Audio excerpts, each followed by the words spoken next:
Assalamualaikum warahmatullahi wabarakatuh. Saya Suyono SPDI, calon guru penggerak angkatan 9 dari SD Negeri Pekunden, Kota Semarang. Kali ini saya akan memaparkan demonstrasi kontekstual modul 1.3, yaitu tentang penerapan inquiry apresiatif tahapan bagja. Inquiry apresiatif yaitu sebuah pendekatan manajemen perubahan yang kolaboratif dan berbasis kekuatan. Pendekatan ini dilakukan dengan cara yang pertama, mengidentifikasi hal baik apa yang ada di sekolah. Yang kedua, mencari cara bagaimana hal tersebut dapat dipertahankan. Dan berikutnya, memunculkan strategi untuk mewujudkan ke arah yang lebih baik. Setelah melakukan pendekatan inquiry apresiatif, maka visi saya sebagai guru penggerak yaitu terwujudnya peserta didik yang kreatif dan mandiri. Untuk mewujudkan visi tersebut, saya menganalisis dengan menggunakan ATAP.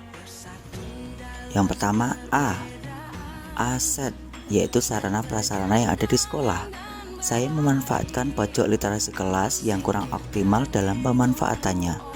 Yang kedua, T yaitu tantangan, di mana saya mengubah pojok literasi kelas yang menjadi media belajar untuk meningkatkan kreativitas dan kemandirian anak. Yang ketiga yaitu aksi, di mana saya membantu anak untuk belajar atau berlatih meningkatkan kreativitas dan kemandiriannya melalui kegiatan literasi tulis. Yang terakhir P, pembelajaran, yaitu anak paham cara mengekspresikan pikiran dan perasaan dalam bentuk karya untuk meningkatkan kreativitas dan kemandiriannya. Berdasarkan atap tersebut, saya peroleh prakarsa perubahan yaitu mewujudkan lingkungan fisik kaya teks di kelas sebagai media belajar untuk meningkatkan kreativitas dan kemandirian peserta didik secara berkelanjutan. Agar prakarsa perubahan dapat diwujudkan, maka langkah berikutnya yaitu dengan menggunakan metode bagja. B. Buat pertanyaan utama.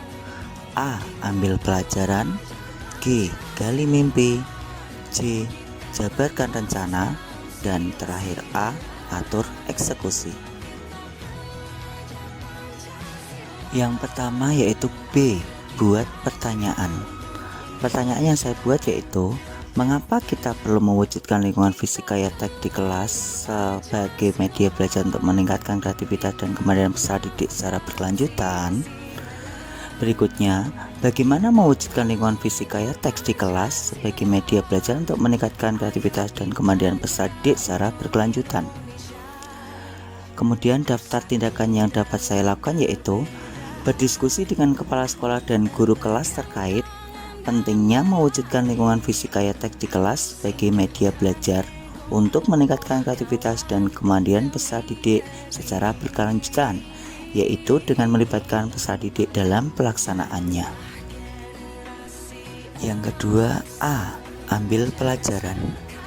Pertanyaan yang saya buat yaitu 1. Siapakah guru yang mempunyai pengalaman dalam mewujudkan lingkungan fisik kaya teks di kelas sebagai media belajar untuk meningkatkan kreativitas dan kemandirian peserta didik? Yang kedua, apa saja karya yang diminati peserta didik selama ini?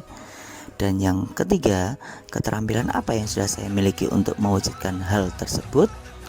Daftar tindakan yang saya buat yaitu mencari tahu guru yang memiliki pengalaman dalam mewujudkan lingkungan fisik kaya teks di kelas sebagai media belajar. Di sini saya melibatkan guru kelas yaitu guru penggerak angkatan 7. Yang kedua, melakukan survei dan menentukan karya yang ingin dipajang oleh peserta didik di pojok literasi kelas.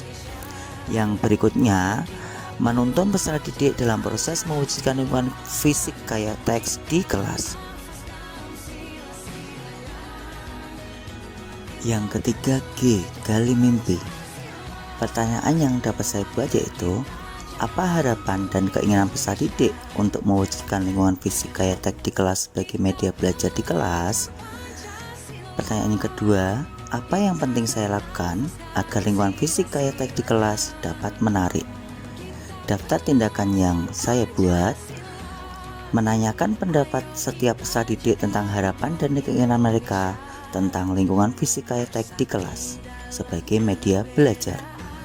Dan kedua, membuat desain setiap zona di kelas untuk jadikan lingkungan fisika estetik di kelas sebagai media belajar dengan melibatkan peserta didik. Yang keempat, J. Jabarkan rencana. Pertanyaan yang saya buat yaitu, apa langkah untuk mewujudkan lingkungan fisika estetik di kelas sebagai media belajar? Yang kedua, berapa lama target untuk mewujudkan hal tersebut? Kemudian, bagaimana manajemen pelaksanaannya agar lingkungan fisika estetik menarik dan dapat meningkatkan kreativitas dan kemandirian peserta didik? Daftar tindakan yang saya lakukan yaitu, langkah yang saya lakukan yaitu mengajak siswa dalam membuat lingkungan fisika estetik di kelas dengan menyiapkan bahan dan alat yang diperlukan. Kemudian target yang diperlukan yaitu 4 JP saat pelajaran agama dan secara berkelanjutan. Kemudian menyusun aturan yang boleh dilakukan dan tidak boleh dilakukan, ataupun dengan membuat desain 5 zona di kelas, yaitu zona masa depan, zona kreativitas, zona kebaikan, zona perasaan, dan zona pembelajaran. Terakhir adalah A. Atur eksekusi. Pertanyaan yang saya buat: 1. Siapa saja yang akan saya libatkan dalam mewujudkan lingkungan fisika estetik di kelas sebagai media belajar? Kemudian, siapa yang bertanggung jawab memonitor agar lingkungan fisika estetik di kelas sebagai media belajar tetap berjalan secara berkelanjutan? Kemudian, daftar tindakan yang saya buat: 1.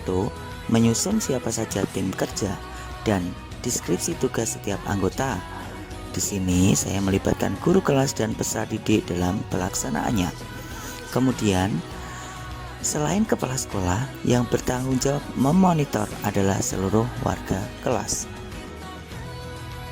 Demikian demonstrasi kontekstual modul 1.3 yang dapat saya sampaikan. Terima kasih. Guru Bergerak Indonesia Maju.